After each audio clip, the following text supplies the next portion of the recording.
Assalamualaikum warahmatullahi wabarakatuh.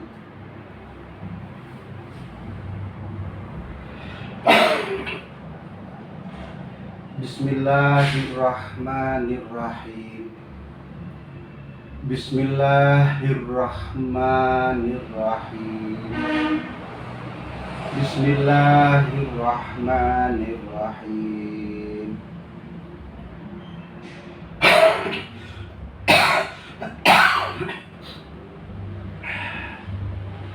Allahumma sholli ala sayyidina Muhammad. Allahumma sholli ala sayyidina Muhammad.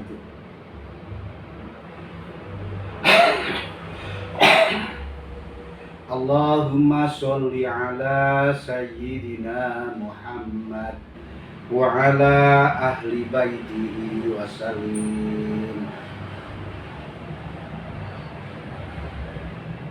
Bismillahirrahmanirrahim.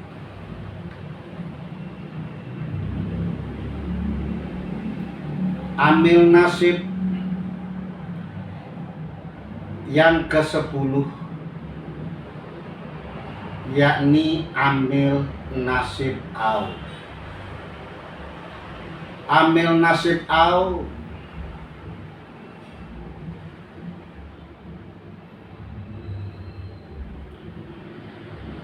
ada yang bermakna ila, ada yang bermakna illa. Meneruskan ngaji yang kemarin, yakni contoh yang bermakna illa seperti di dalam syair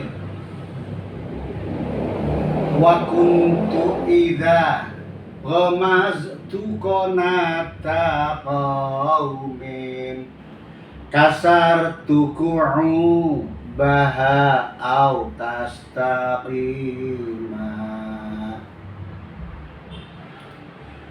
Kemarin hampir satu episode hanya menerangkan lafal wa kuntu, iklanya dari lafal kana menjadi kuntu di saat bertemu tak dhamir mutakallim atau tak dhamir mutaharrik,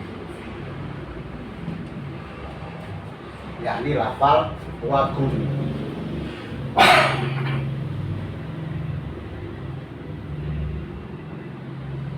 Saya teruskan. Qala wis ngendika hu ing syair wa kuntu idza ghamaztu qana taqaumin ila akhiri. Sopo Ziyadul A'jam, Syekh Ziyadul A'jam dawe Ziyadul A'jam ngene,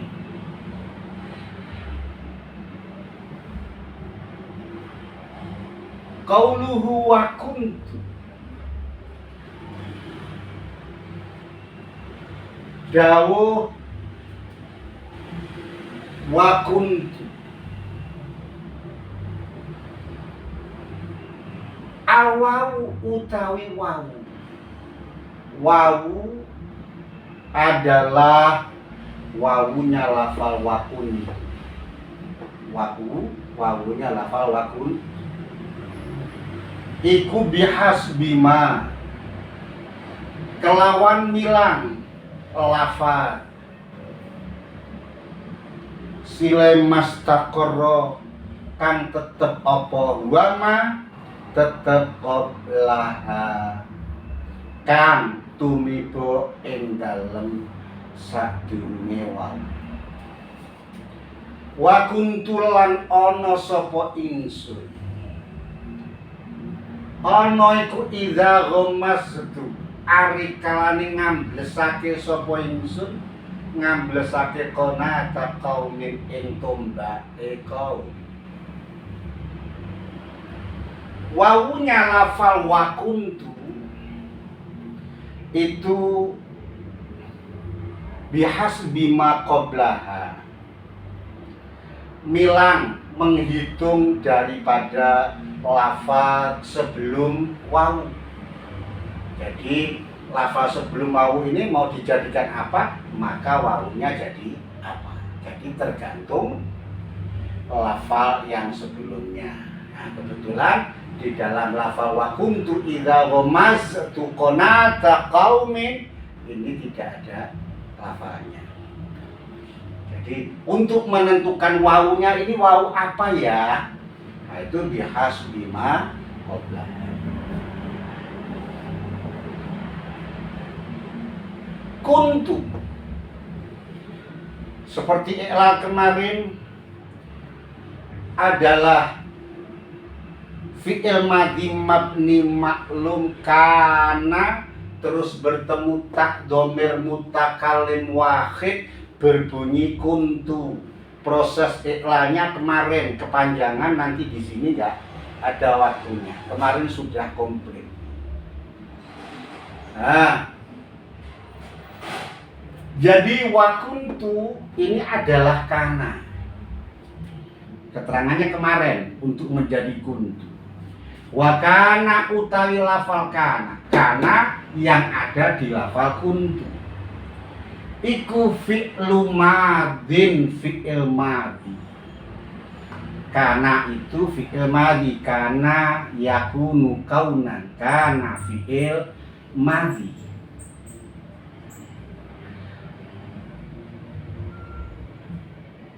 Naqisun tur iku naqis. Naqisun tur iku kana naqis. Jadi kana itu macam-macam. Kana ada kana tam, ada kana naqis. Kana tam itu kana yang hanya menyebutkan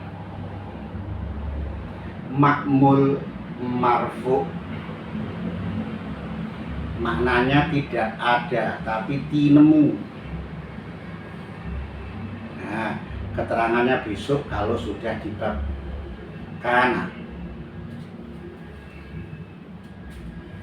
Nah, kana di sini adalah kana naqis. Kuntu itu kananya kana naqis. Kana naqis itu adalah kana yang kurang atau disebut kana nasih, kana yang merusak, yakni merusak dari salah satunya terkait mubtada khobar. Jadi ada lafal zaidun qaimun misalkan, terus dimasuki kana yang semula zaidun utawi zaid iku qaimun wong kang ngadeg sapa wa zaid. Lafal zaidun qaimun itu terkait mubtada khobar. Begitu dimasuki kana, maka khobarnya dirusak. Dirusaknya itu yang asalnya rofa menjadi nasab, yang semula khobarnya mubtada sekarang tidak lagi menjadi khobarnya mubtada, melainkan menjadi khobarnya kana. Nah, maka dikatakan naqis, kurang. Kurangnya asalnya rofa menjadi nasab, itu dikatakan kana naqis. Kuntu itu ada taknya, asalnya kana. Wata'ul mutakallimi. Nah, kuntu itu ada taknya. Kuntu, nah taknya lafal kuntu ini. Adapun taknya ini namanya tak mutakallim. tak yang menunjukkan makna orang yang berbicara. Wata'ul mutakalimi utawi ta mutakalim iku ismuha isime kana. Wa kuntu, nah tak ini terkepnya menjadi isimnya kana, yang mana kananya adalah kana naqis yang mempunyai pengamalan tarfa'ul isma wa tansibul khobar. Wa idza utawi lafaz idza iku dzarfun dzaraf. Idza itu dzaraf. Dzaraf 5 marang lafal silema yustaqbalu kang den adepi apa wama. Dayane ma yustaqbalu minaz zamani 5 zaman den adepi minaz zamani 5 marang lafal silema yustaqbalu kang den adepi apa wama, den adepi minaz zamani sangka zaman. Biar agak mudah.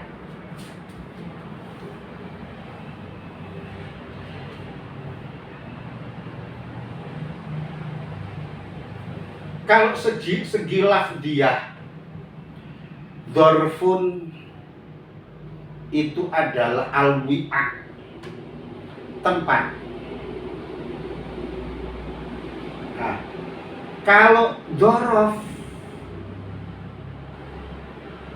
itu, dzarfiyah itu, dzaraf itu ya tempat, wi'a, tempat, wadah, sampul dan lain sebagainya, itu namanya dzaraf.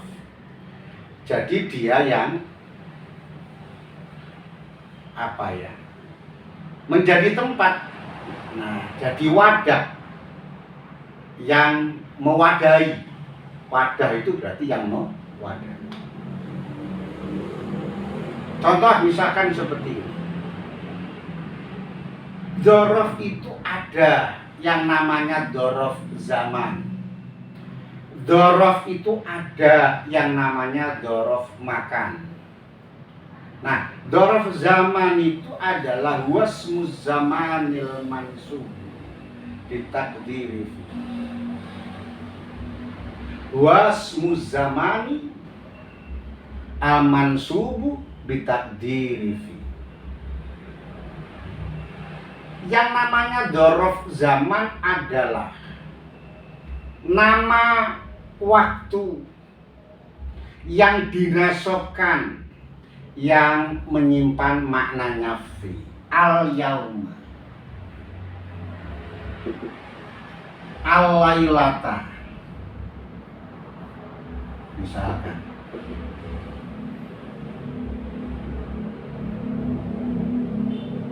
Yaum adalah hari, lailah adalah malam. Nah, kalau dinamakan dzaraf zaman adalah al yauma ing dalam waktu wengi, di dalam waktu malam. Jadi dzaraf adalah nama waktu. Al-yaum adalah waktu yang dibungkus oleh dzaraf dengan memperkirakan, yang diwadahi oleh dzaraf ya, yang memperkirakan maknanya fi. Jadi ing dalem. Nah, Zaid ada di dalam malam. Zaid ada di dalam hari. Itu al-yauma ing dalem dino, al-lailata ing dalem wengi. Kenapa saya terangkan begini?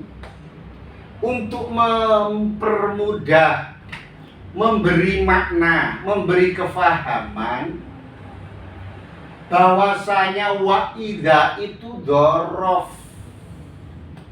Dorof buat apa?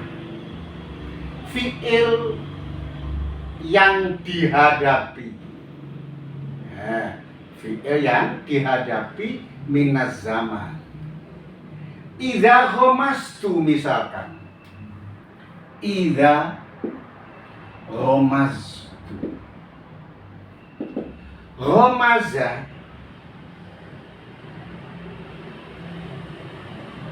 Ghomastu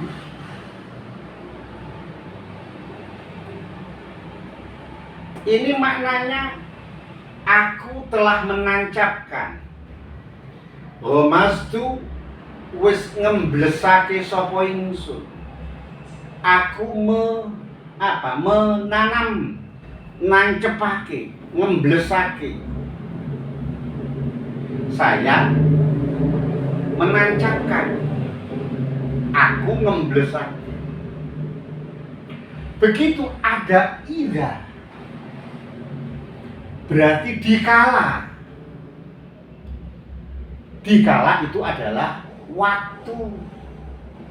Jadi ida adalah merupakan dorof untuk lafal yustaqbalu yang dihadapi oleh ida.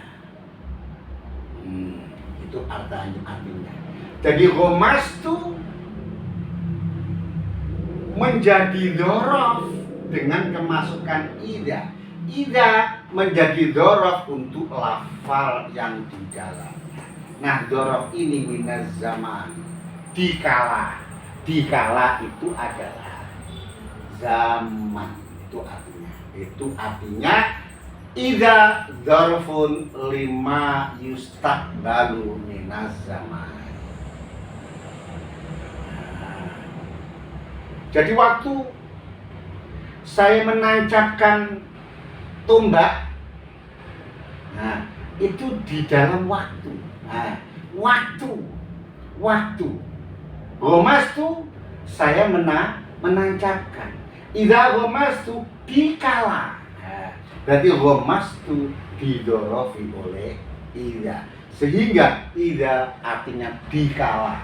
Corok Jawane ari kala. Nih, itu caranya.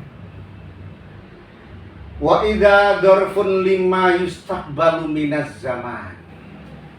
Wa fihi lan iku tetep kaduwe lafaz idza makna syarti utawi maknane syarat.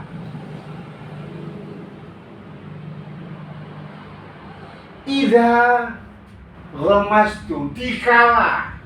Nah, kata-kata dikala, ari kalani itu adalah makna syarat. Nah, kalau syarat pasti ada jawab. Idza ghomastu ari kalane ngamblesake sapa ingsun konata kaumin ing tombake kaum yen mengkono kepejabe syarat ida kasar tu. Nah, jadi lafal kasar tu ini jadi jawab daripada ida, maka ida ini dikatakan syarat. Inilah makna daripada lafal wa fihi makna syarat. Wa ghomastu utawi lafaz ghomastu. Wa idza ghomastu qanata qaumi. Wa ghomastu utawi lafaz ghomastu ini. Lafaz ghomastu idza ghomastu. Hala kaunihi tingkah anane lafaz ghomastu bil ghini. Kelawan ghin. Lafaz ghomastu ini terdapat ghin. Ghin, fa fi'ilnya ini ghin. Ghamaz. Sifati al-ghin al-mu'jamati. Kang den titik al-mu'jamah itu artinya kang den titik. Wazai lan tingkai lafal ghomastu kelawan zai. Wazai lan kelawan za.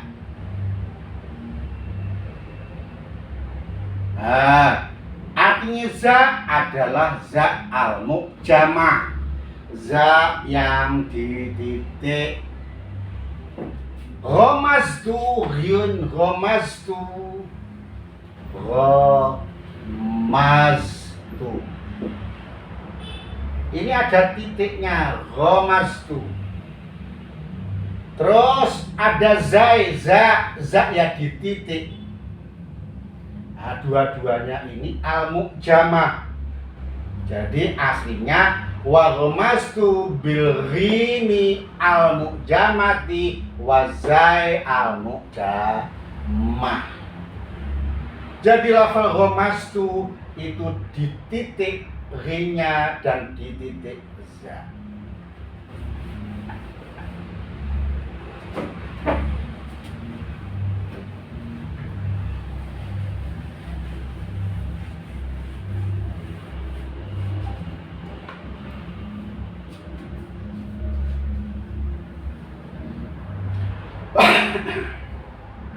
Santai.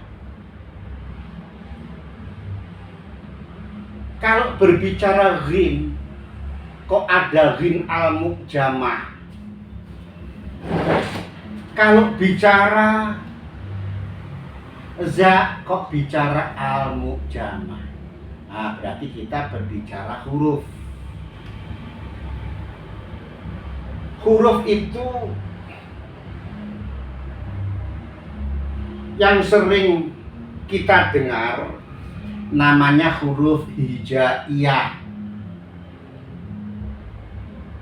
Jadi alif, ba, ta, sa, jim, ha, kha, dal, dal, ro, za, sin, shin, dan seterusnya. Terkenalnya, viralnya, masyhurnya disebut huruf hijaiyah.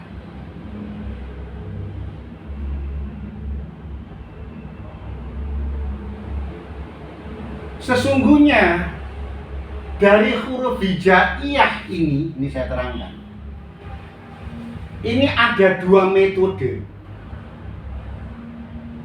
Ada dua metode untuk menyebut huruf hijaiyah ini.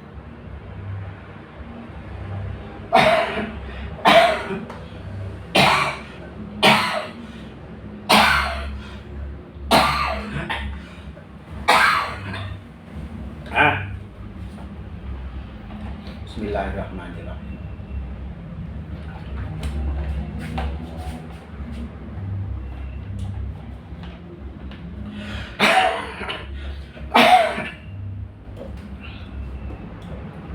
Metode yang pertama, huruf hijaiyah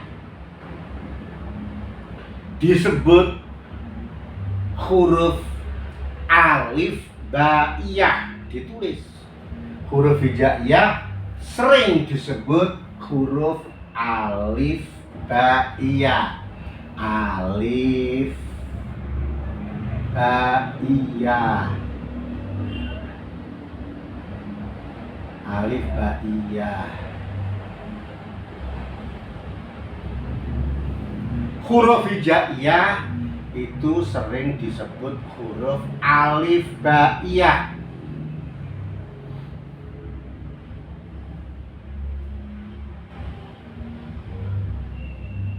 Bagaimana cara menyusun? Ini dulu waktu penyusunan huruf. Nah, kok bisa alif batak itu bagaimana cara menyusunnya? Penyusunannya itu dimirip-miripkan. Jadi ba dengan kho jauh, fa dengan jim jauh. Maka dimirip-miripkan caranya menyusun. Misalkan ba dengan ta mirip, ta dengan sa mirip. Ya dah? Hurufnya ba dengan ta dengan sa mirip. Tinggal titik. Ba, ta, sa mirip. Maka diurutkan ba, ta, sa. Terus jim dengan ha, dengan kho, mirip. Nah, ini karena mirip-mirip ini terus diurutkan. Ba, ta, sa, a, ba, ta, sa, ja, ha, kho, ga, ga, ro. Itu caranya dulu. Dulu pertama menulis huruf hijaiyah yang dibuat metode cara yang bernama alif baiyah. Jadi huruf alif, ba, ta, sa, jim, ha, kho, dal, zal, ro, za, sin, shin, shad, dha, ta, dha, ain, ghin, fa, qaf, kaf, lam, mim, nun, waw, ha, lam, alif, hamzah, ya. Itu dinamakan huruf alif baiyah. Dinamakan huruf alif baiyah. Tulis. Jadi caranya dimirip-miripkan. Dulu cara penulisannya. Yang kedua, huruf hijaiyah itu dinamakan huruf abjadiyah. Huruf abjadiyah. Jadi huruf hijaiyah itu ada yang menyebut namanya alif baiyah, ada yang menyebut namanya huruf abjadiyah. Nah, abjadiyah itu apa? A, ba, jim, dal. Ya, maka dikatakan huruf abjadiyah. Huruf abjadiyah itu ngurutnya yang mana? Yaitu dikumpulkan di dalam lafaz abajadun, hawazun, hadoyatun, lamanun, sya'afasun, gorosun, tasakhadun, dodorun. Itu namanya huruf abjadiyah. Abajadun, hawazun. Itu namanya huruf abjadiyah.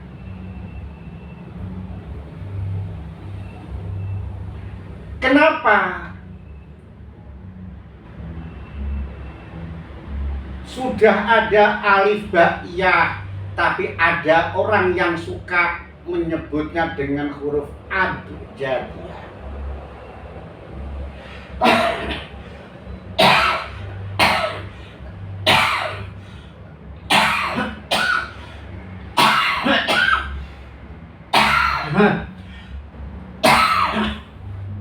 Aduh, wis tuwek.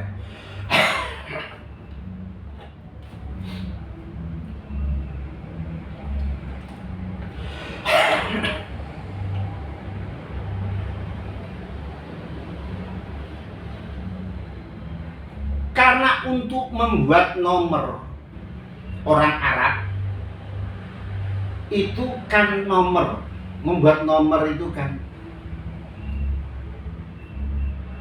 1, 2, 3, 4, nomor 5, nomor 6, nomor 7, nomor 8 dan seterusnya. Tapi orang Arab sering mengganti daripada nomor itu memakai huruf. Nah, jadi kalau nomor 1 adalah hamzah, nomor 2 adalah ba, nomor 3 adalah jim, nomor 3 adalah dal, nomor 4 adalah ha, nomor 5 adalah wawu, nomor 5 adalah za, dan seterusnya, yakni abajadun, hawazun, hadoyakun, lamanun, sya'afasun, qorosun, tasakhadun, dodohun. Itu jadi gantinya angka, ya huruf, ya angka. Inilah kisah daripada huruf hijaiyah, kenapa kok dijadikan atau dinamakan huruf abjadiyah.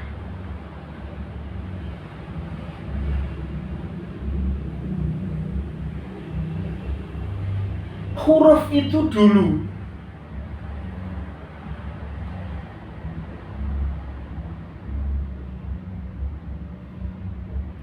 ya nggak ada titiknya. Huruf itu dulu nggak ada titiknya.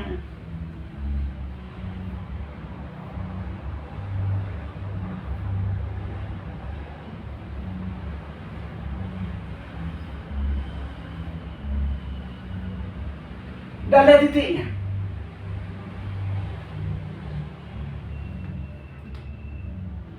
Dulu nggak ada titiknya. Nah, ini susah untuk membaca. Maka butuh titik untuk memberi tanda kalau ini ba, kalau ini ta, kalau ini sa, ini butuh titik. Nah, titik itu dinamakan nuqthah. Titik itu namanya nuqthah.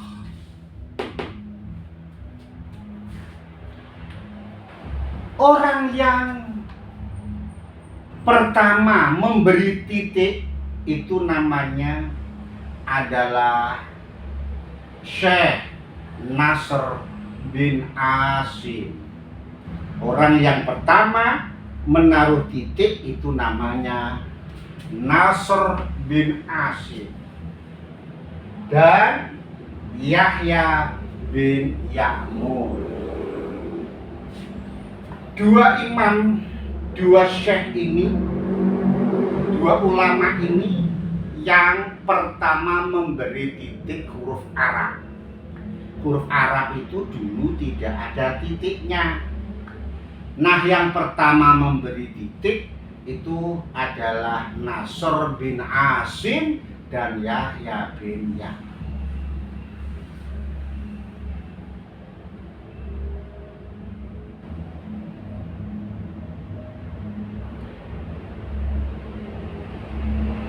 Otomatis itu dengan pemikiran yang hebat, dengan pemikiran yang luar biasa cerdasnya, dengan penemuannya, dari bacaan menjadi huruf, dari huruf disempurnakan dengan adanya titik.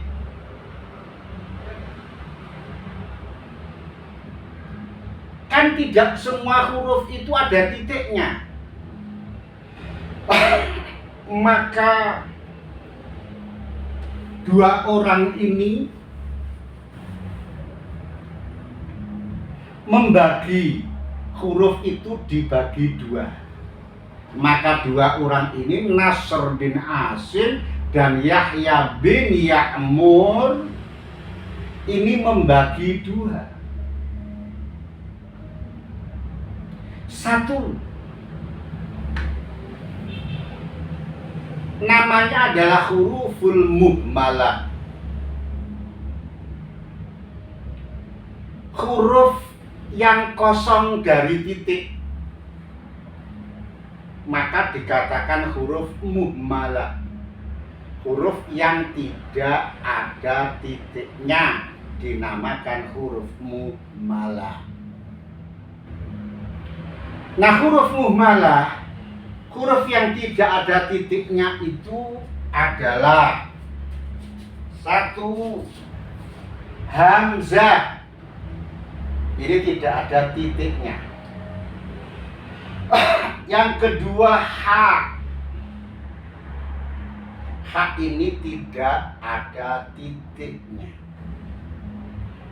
Yang ketiga, dal. Dal tidak ada titiknya. Ra tidak ada titiknya. Sin tidak ada titiknya. Shad tidak ada titiknya. Bo tidak ada titiknya. Ain tidak ada titiknya.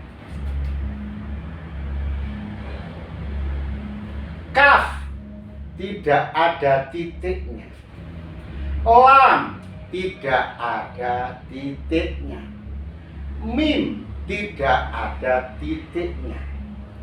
Ha tidak ada titiknya. Wawu juga tidak ada titiknya. Berarti kosong dari titik. Nah, kosong itu dikatakan muhmal. Satu dikatakan huruf muhmal, yakni alif, hamzah, ha, dal, ra, sin, shad, dha, ain, kaf, lam, mim, nun, ha, waw.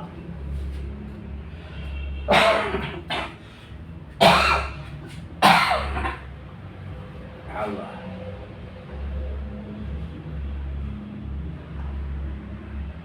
Huruf yang kedua adalah huruf yang ada titiknya atau huruf yang diberi titik.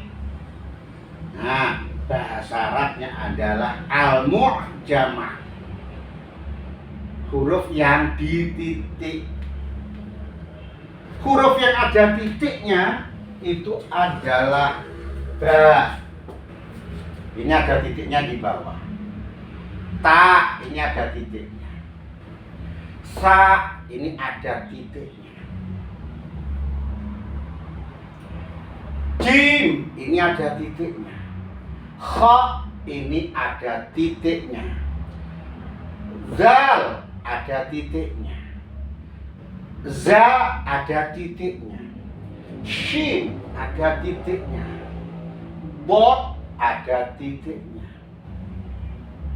Rin, ada titiknya. Fa, ada titiknya. Qaf, ada titiknya. Nun, ada titiknya. Ya, ada titiknya.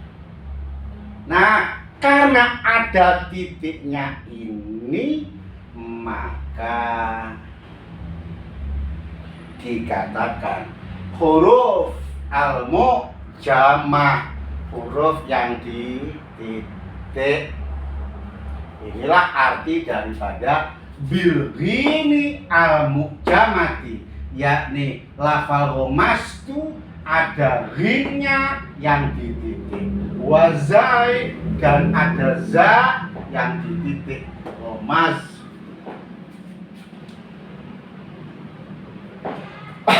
Ini kepintaran daripada Syekh Asim bin Yahya. Ya Allah, apa? Nasr bin Asim, Yahya bin Ya'mur.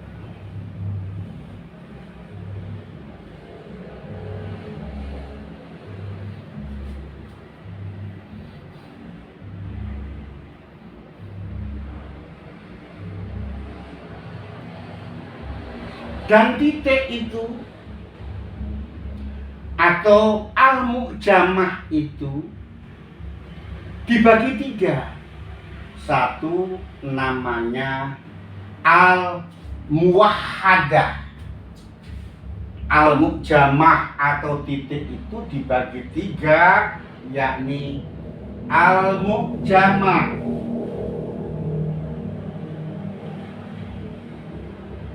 yakni al-mu'jamah.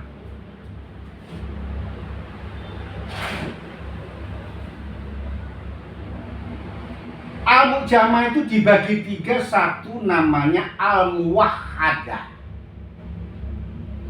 Muwahhadah itu, al-muwahhadah itu artinya wahid, satu. Al-muwahhadah yang dititik satu. Jadi huruf al-mu'jamah itu satu, ada namanya al-muwahhadah yang dititik satu. Contoh saja, jim, titiknya satu.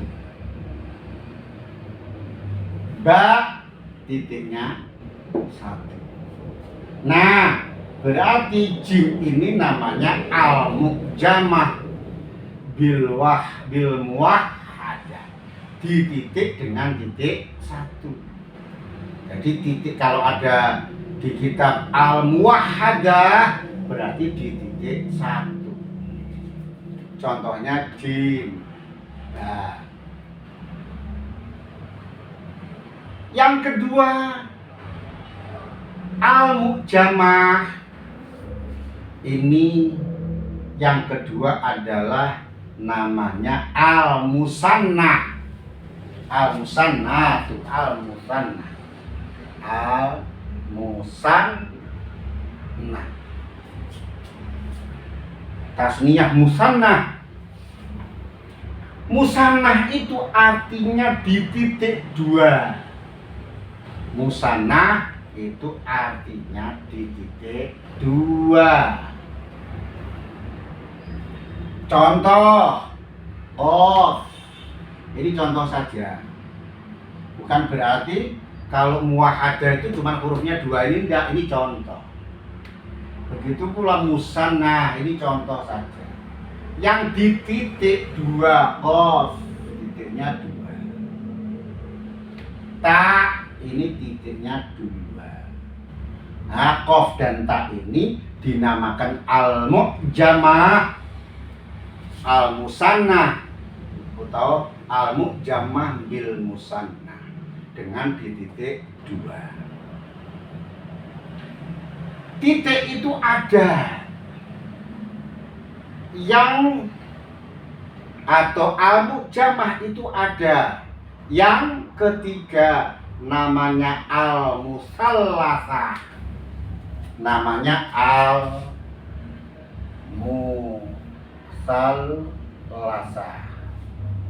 Ya, ngaji-ngaji gampang kayak begini. Kalau nggak diterangkan nanti bingung. Gampang ya diterangkan, sulit ya diterangkan. Al-musallasah adalah yang di titik tiga. Jadi al-mu'jamah bil musallasah di titik dengan di titik tiga. Contoh shin, titiknya tiga.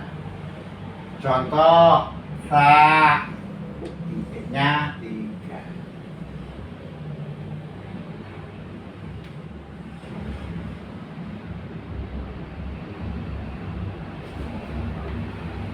Nah, itu makna daripada keterangan wa ghumastu bil ghini al mu'jamah wa zai. Idza ghumastu arikalane ngemblesake sapa ingsun. Ngamblesake iku piye kok? Ngamblesaken. Ngamblesno itu piye? Ngamblesno iku mau ai jasastu, tegese ngidak sapa ingsun, menginjak dengan kaki, itu namanya jasa. Maknanya ghomastu ai jasastu, tegese ngidak sapa ingsun, menancapkan dengan kaki, itu namanya jasa. Jasastu ngidak sapa ingsun. Wa ghomastu utawi lafal ghomastu ini mutada, iku fi'lu madin, fi'il madhi. Ghomaza itu fi'il madhi. Wa ta'u utawi ta'e lafal ghomastu. Sekarang taknya lafal ghomastu. Wa kuntu idza ghomastu. Sekarang taknya lafal ghomastu. Wa ta'u utawi ta'e lafal ghomastu iku fa'iluhu. Taknya lafal ghomastu iku fa'iluhu, fa'ile. Wa ta'u utawi ta iku fa'iluhu, fa'ile ghomastu. Ta itu adalah fa'ilnya lafal ghomastu. Berarti ghomaza bertemu dengan ta, ghomaza. bertemu dengan ta mutakalim dinamakan ta domir mutaharrik rufi. Bila mana dia fi'il madhi bertemu dengan ta domir mutakalim dengan ta domir mutaharrik rufi, akhirnya fi'il madhi mana? Yakni za. Akhirnya fi'il madhi supaya disukun arid berbunyi ghomastu. Kenapa kok disukun arid? Sukun itu sukun. Sukun itu huwa harful harkati, itu namanya sukun. Arid itu mananya baru. Jadi sukunnya tidak asal tapi sukun yang baru saja. Kenapa kok disukun arid?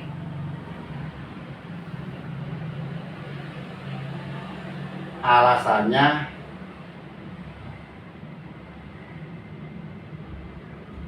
karena orang Arab tidak senang ada huruf 4 hidup semua di dalam 2 kalimat seperti di dalam 1 kalimat. Itu dia tidak mau.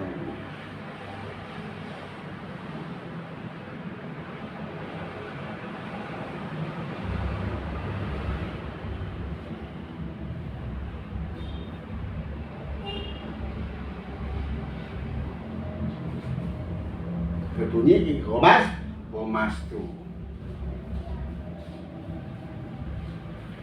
Sekali lagi, asalnya adalah ghomaza. Terus bertemu tak domir mutaharrik rufi disukun arid. Karena orang Arab tidak suka, tidak mau, benci ada 2 kalimat hurufnya hidup semua, gomazatu, bertempat di dalam 2 kalimat seperti di dalam 1 kalimat. Itu alasannya li karohatit tawali arba'in mutaharrikatin fima wa kalkil matil wahidatin. Li karohatit tawali krono bencine nuli-nuli arba'in mutaharrikatin huruf 4 yang berharokat semua fima di dalam 2 kalimat wa kang utaimah iku kalkil matil wahidati seperti di dalam 1 kalimat. Li karohatit tawali arba'in mutaharrikatin fima wa kalkil matil wahidati maka berbunyi ghomas.